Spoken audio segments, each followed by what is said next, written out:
Hello there.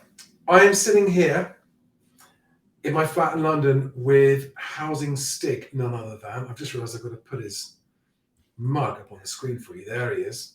He's say hello. Oh, good evening. Yeah, just off camera there. And in tonight's video, our mission is to give you the answer of how to find out what's happening to house prices without looking at the news. Okay? Oh, as you can see, I've got on the screen here, the undeniable mathematical truth of house prices.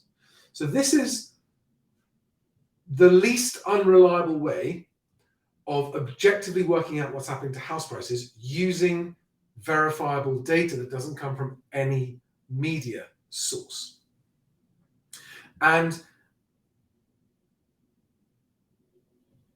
whenever I talk about house prices, there's always someone who disagrees. And when I ask them why they disagree, it's because they just disagree. They haven't got any mathematical reason for disagreement. They just disagree. Yeah. Or they say, but supply and demand. Or they say, well, there's a lot of buyers. There's a lot of buyers. Yeah. So tonight, I've got 3 or 4 things to show you, which I'm hoping when you finish this video, I'm going to start that timer when I stop blathering on now, and explain in under 10 minutes the 3 things plus the baseline that anyone needs to know at any time. So you might be watching this video years from now, and if we're right, this approach should still work. Yes, absolutely. And it's something you can do off the top of your head. And when you're talking to your mates down the pub or wherever you're talking to your mates about house prices, you can say, well, the undeniable mathematical truth of house prices is as follows. And it is made up of these 3 things: your house price baseline, interest rates, and wage growth. And you can then look at the 4th thing, which is mortgage approvals, which will give you a very strong indication of direction. Correct. Of the direction. So I'm going to ask Alex some questions, and we're going to start with, well, which one do you want to start with? So should we start with the baseline house prices? Yeah, it makes most sense. Okay. So on this screen here, and the links to all these pages are in the video below, so you can check if you want to go look at them, but hopefully you won't need to. This is the Office for National Statistics official UK house price website, okay? And here we have an average house price in the UK from January 2005 to January 2023. And the reason this is important is you need to know what's happened in the last few years, what's led us to where we are now. Are you asking yourself a question, what's happened to house prices when house prices have just finished falling, or are they just starting to fall, or have they been flat for a while? All of those things matter. So you've got to know where you're starting, what's your baseline. And as you can see from this, and it's worth pointing out, Charlie, that this is nominal values, not real. So this is the sticker price for the house. Right. Okay. So this is not inflation adjusted. It's just actual sticker price for houses. Okay. So what you can see back here is between 2005 and 2007, house prices went up very steeply. And after they went up very steeply, they then came down quite sharply. Then they kind of flatlined from 2009 to 14 until 2014, relatively unchanged. And then they started to go up again for quite a long period of time. In fact, from 2014 until today. 2022. Yep. And then in 2020, they went up sharply again, roughly the same angle as they did in that previous housing price boom in the early 2000s. So where are we today? We are March 2023. And on this graph, which again, the ONS house prices, so the most recent month we've got is January 2023, you can see that they've just started to come down. They've been going up for quite a few years. In fact, they've been going up non-stop since 2014, right? They've gone up very sharply since 2020, in the last 3 years. And now they've curved and started turning down. So that's where we are. That's our baseline. Yeah, we are over the peak. Okay. So that's point number 1, baseline. So the baseline is that, what do you suggest, that it's the last 5 years? How far back should people look to get the baseline? 5 years is a good idea. People talk about an 18-year housing cycle, from crash to boom to crash again. That's not necessarily true, but 5 years gives you an idea. If you took 5-year chunks on that graph, yes, and then looked at the 3 things we're about to discuss, you wouldn't have been fooled at any point. So, for instance, you've got that flat period, Yeah. which takes you from 9 to 14. Yes. And then you've got what looks like a good increase from 14 through to 20. 2014 to 2020. Yeah. Yeah, when everything went a bit mad. But if you then factor in the other pieces of information that we're going to cover, you still would be able to make your own determination on where house prices are going and be correct. And it's worth pointing out for anyone watching this video that doesn't know this already, Alex has absolutely zero vested interest either way. No, What's happened to house prices. Not at You're all. just fascinated by I just quite like the maths. the maths of it. And so, again, we're not going to be using any news sources in this. So, okay, so we're saying take a look at the last 5 years as a reasonably good place to see what your starting baseline is. In the last 5 years, house prices have gone up. So, for the 2018 March, from 223 to 289. 30%. 60-something thousand pounds. Okay, right. That's 30% in 3 years. Well, sorry, you said from 223. 223, so 10% of that's 22,000. So 60,000. Yeah, it's 30%. In 3 years. That is steep. Yeah, well, that's a good investment, certainly. Yeah, if you've got the right place. And if you manage to get out. If you sold, yes, it's really a good investment if you sold. Because the reason this is so difficult is because you see newspaper stories about what's happening to house prices, but there's so many different timing factors. Asking prices are, first of all, not reliable. Secondly, you don't know whether those asking prices are going to sell into sales. And they're actually quite misleading in a way. Actual prices we don't know till quite a long time after the event. For example, this morning, the Land Registry put out the official prices for January 2023, hence they're on this graph. But they were actually for transactions probably around about 5 months before that, August. Yeah. So before the mini budget. So, okay, baseline house prices. Next thing, interest rates. Do you want to use one of your graphs for this? Or is it just, let's just talk about it? Let's just talk about them. Okay. You remember there is an old graph that I did that showed that as a single determinant, any interest rate over 6% tended to make house prices fall. Yeah. And any interest rate under 6%, with the other factors we're going to discuss, could lead to house price rises. Now, that depends on the baseline price that we've just discussed. Yeah.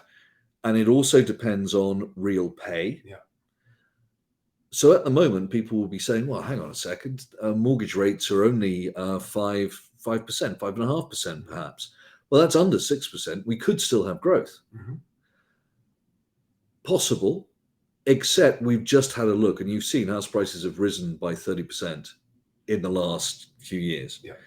Their baseline is very, very high, yes. which means that you need to borrow an awful lot of money in order to buy a house now. Yeah.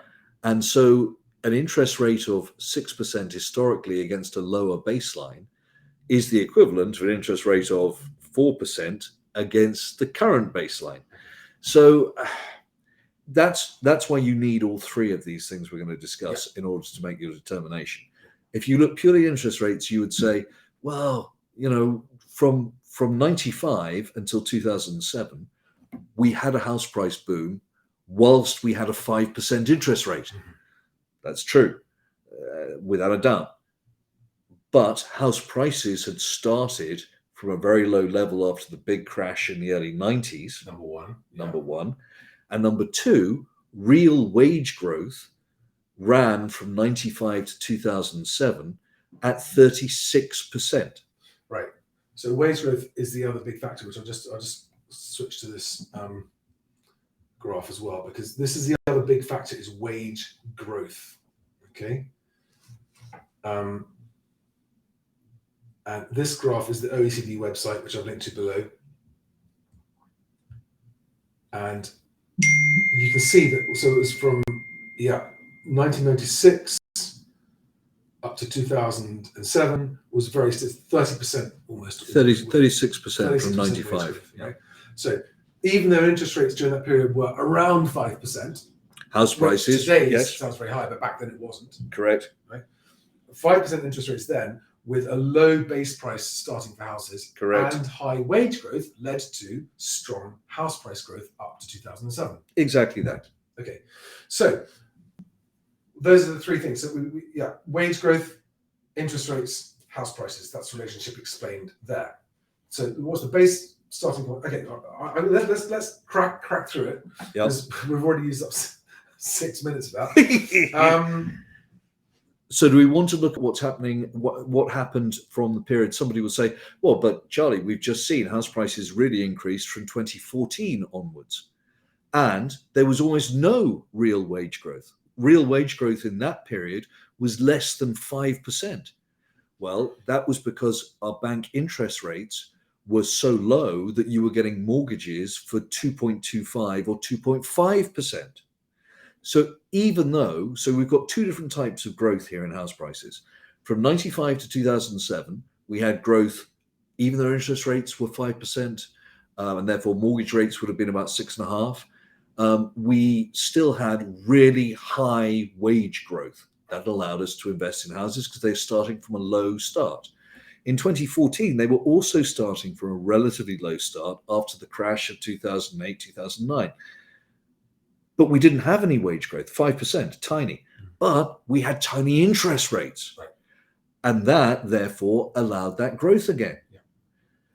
Both of those things, that's why it's all the factors together. Yeah. So the factors, interest rates, wage growth, and again, the baseline you started from. So in 2014, we had just had a relatively low house price growth. Well, house prices had fallen by roughly 22% from 2007. So we were at the bottom of the baseline start. Yeah. So we had a low base in house prices. We also had relatively low wage growth. So only 5%. That's not going to be house price rises. No. But we had super cheap borrowing. Exactly. Like never before that cheap borrowing. No. Ever. No, never. The lowest we'd come was 2% during the war. And if we hadn't had borrowing so cheap that actually would cost less than inflation. Mm-hmm. So, because from 2014 onwards, inflation was higher than borrowing. Most years, yes. Yeah. There wouldn't have been any house price growth. No. There couldn't have been. Agreed. It's just basic maths. People would not have been able to borrow enough if interest rates had been 5%. Yeah. Without wage price growth, there wouldn't have been. Okay. So, and now where are we today? So today our house price baseline is we've just seen a peak. We know it's peaked, right? Yeah. We are just after house prices have officially peaked according to government statistics. Number one. Number two, interest rates today. Well, tomorrow we find out Bank of England, but the base rate is 4.5% now. In the US. It's 4% here. 4% here. And it will be 4.25 tomorrow Yeah, now. 4.25. Yeah, okay. And mortgage rates for first-time buyers at the moment are between 5.5%. Correct. Well, hey, that's the same as it was in the 90s and early 2000s. So that's really cheap, right, to borrow. So why can't house prices go up with it? Because, you're saying, real wages are shrinking. The amount of money people actually have to spend is shrinking. Correct. It's not that there's not wage. So there was growth of only 5% between 2014 and 2022, 21, sorry. But now there is actual wage shrinkage. Yes. We are down over 4.5%. And when was the last time we had wage shrinkage like this? Oh, Christ. Proper full on. Well, actually, 2008. 2007, 2008, and look what happened. Right. We had it. I think it was not 2007. It was 2008 and 9. We saw a 4.5% reduction in real wages, which resulted, with all the other factors, including the fact there was a bubble and so on and so forth. But that was a 22% drop in house prices. We've just seen the latest figures, roughly with using CPI rather than CPIH as your inflation adjuster. 4.5% real wage drop since October of last year. Yeah. Well, we're on track. Yeah. If real wages are dropping and interest rates are rising, we then move on to the final thing that you look at that gives you a real clue as to what's going to happen in the next 3 or 4 months, which is your mortgage approvals. Right. Okay. So let me recap to make sure I understand and it's clear. we're saying that not only are house prices, our starting baseline today of house prices, they are high. Yeah, very. Okay, we're out of time. I'm gonna keep going. House prices are high. Interest rates have just risen from a very low base to a high base. Mm-hmm. So relatively, it's now more expensive to borrow money than it has been since 2014. Yep. And we've got wage shrinkage. Yes. Okay, so we now go to the last metric to look at to see what's actually going to happen, which is new mortgage approvals. And the website for this is bsa.org.uk, linked below. But you've got a graph, we're going to get that up on screen now, of the, where's the mortgage? If you look through my media, it can be just. Yeah, I'm going to get there in no time at all. I recognize it. There it is. That's the baby. So share this tab. I'll go full screen. So this graph here is the green line is ONS national nominal average house prices, and the blue line is nominal average house price. Purchase mortgage approval numbers. Now we know from the ONS data that non-seasonally adjusted mortgages in February 26,000. January. January, is it? Yes. 29,000. 29,000. Yes. That's what you'll find on that BSA site, by the way, which is the best site. The Bank of England do treatments for seasonal adjustment, whereas the Building Society Association site gives the raw figures. Right. And for not remortgages, not other mortgages, but simply for buying your purchase, there were only 29,000. Now that is a roughly 40% decrease in mortgage approvals, and not just for January. That holds true for December as well. It's been 2 months where it's looked like that. Okay. So, and what this graph shows us is the divergence. I'm going to get rid of your mug so you can see the graph there. Is this steep drop in new mortgage approvals, and this is it's a highly reliable leading indicator of what's coming in the next 3 to 4 months. Yes, correct? It's always about a 3 to 4 month delay. Yeah. But as you can see, those two lines run almost parallel to each other. Right. All the way as you go back through time. Yeah. When you see a divergence like that, if you go back to, I think, 2007, 2008. Yeah. Yes. That's right. They came down there. You'll see that the same sort of situation. Yeah. All right. So when new mortgage approvals drop, it pulls house prices down with it. Yes. Okay. So that's almost the confirmation of what we suspect, because we know what's happening with wage growth or shrinkage, what's happening with interest rates relatively. Exactly. And the mortgage approvals are confirming it. Yes. So in terms of levels of certainty, without looking at any news or anyone's opinion, just looking at these hard numbers that we know and have historical proof affect house prices. You know that I will never say I am 100% certain. No. That's what level of certainty. But right now, barring government intervention, act of God, freak occurrence, 99% house prices are going to fall, and they're going to fall by, as we've been saying, we differ slightly, 30 to 40% in real terms for me. And over what sort of period of time? Well, I'm not saying when's the bottom. I'm saying how long might house prices fall for?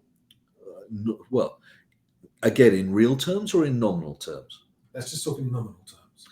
Nominal terms, probably until 25. Real terms, in real terms, house prices fell from 2007 until 2013. 2014 was when they started to rise. So that was 6 years. And I tend to work in real rather than nominal. I would say that makes sense to me. I would say we'd be looking at 2030, 2029, 2030 before you saw real increases. But you'll probably see the bottom of the market nominally in 25. Okay. But that's just my guess. So bottom of the market in real terms when? 29. 2029. Yeah. 6 years. Wow. Well, that's how long it took in the 90s. Okay. You remember when you said you bought your flat in yeah, 95? yeah. That's 5 years after everything fell. And we both agreed that 95 was a fantastic year to buy. And so, in theory, again, just wild theory, ignore real events right now. How much would interest rates need to change now to drop? I mean, how low would the Bank of England basically need to go to actually cause a change in... With real wages shrinking, because of inflation, because of inflation, with real wages shrinking, just dropping interest rates isn't going to do it. You have to have the house price drop. Right. That is so important for everyone to understand. Even if interest rates come down, whilst inflation is high, house prices are still not going to go up. No. Because real wages are shrinking. Exactly. And you've got less money that you can, so you simply can't buy the place. Yeah. Which is why, in order for it to work, your baseline has to drop again. Yes. When your baseline drops, fine, sure, you can have real wage shrinkage. Yeah, you can have no real wage growth, let's say, and low interest rates, and we can live like we did from 2014 to 22. Which was also stimulated by Help to Buy in a big way. And 2013 made a massive difference. You saw a real kickstart but with Help to Buy. But as we've discussed, I have still heard rumors about a new Myra scheme. We're going to have to do something to win the election, aren't we? Haven't you heard? Because life expectancy, as we said, is falling. He's now shelved his plans to increase the pension age to 68. We saw what happened in France. Yeah. Okay, I want to wrap this up because we've gone on twice as long as I wanted to, but it's worth it, I think, because you guys must be as tired as me of wondering or responding to people going, but they're going up, they're going to go up, they can't fall. I've had someone today, a first-time buyer, send me a message today with the real, but Charlie, if there are people waiting just below the price point, at 5 or 10% below now, and they start buying, if prices drop 5 or 10%, aren't they going to start going back up again? Yeah. And there are people genuinely worried that they're going to miss the market and it's going to go back up again and out of reach. And that's why, again, as Alex said, barring acts of God or utterly unprecedented intervention, yes, the mathematical gravity of the situation where we're starting with a high house price base, we've now just seen interest rates relatively increase from a very low base to what's relatively quite high now and are likely to go further up because of inflation. And real wage growth is going to remain negative. So wages are shrinking for a while. So it is a perfect storm. Yes. It's a perfect storm. Okay. Go on. What point do you want to make? Sorry, you showed me. Him. Yeah. Okay. Yeah. So we've had. So you've got to mention him because I love him. Yeah. So we put together a mathematical argument. There's no politics involved in this. There's no opinion involved in it. This is just maths based on hard data. No news. No vested interest. What's going to happen to house prices? Look at the base price. Look at the interest rates. Look at wage growth. Look at mortgage approvals, and it will tell you what's going to happen to house price. Even with that, you get people like this chap on Twitter, who I won't name. I don't want to pick on him, who tweets this: bus drivers. So RMT got 14% pay rise. Bus drivers got 18% pay rise. Interest rates still not that much higher than they were, but apparently moving Charlie still thinks the housing market's going to collapse. Bus drivers and train drivers are going to be the new landlords. They're going to own everything. They just buy all the houses, prop up the property market, be fantastic. Well, thank God for that, because train drivers and bus drivers are going to rescue the housing market single-handedly. I think he's missed the point here that those figures are not for 1 year. Those figures are two or 3 year deals. So they're still not going to keep up with inflation. So they're still actually earning less even after that. This is why the maths is so important. Yeah. Okay. So everybody do a maths course.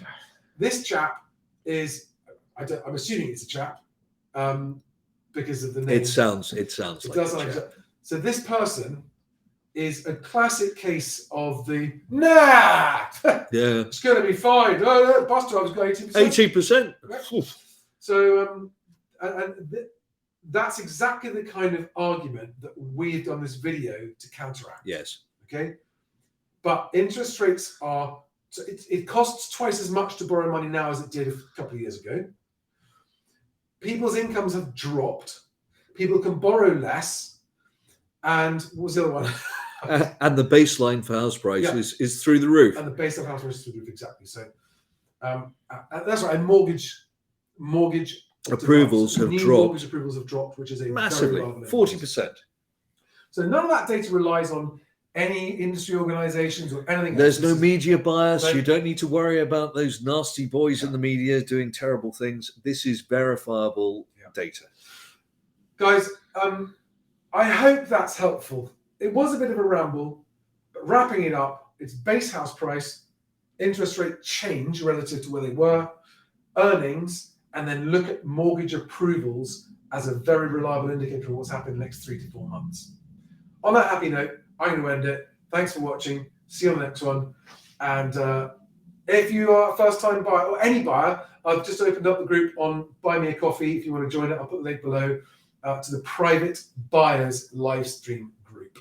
Okay, I think there's about 40 places left at the moment if you're watching this in March 2023. Thanks, guys. See you on the next one. Goodbye, everyone. Bye. Thanks, Alex.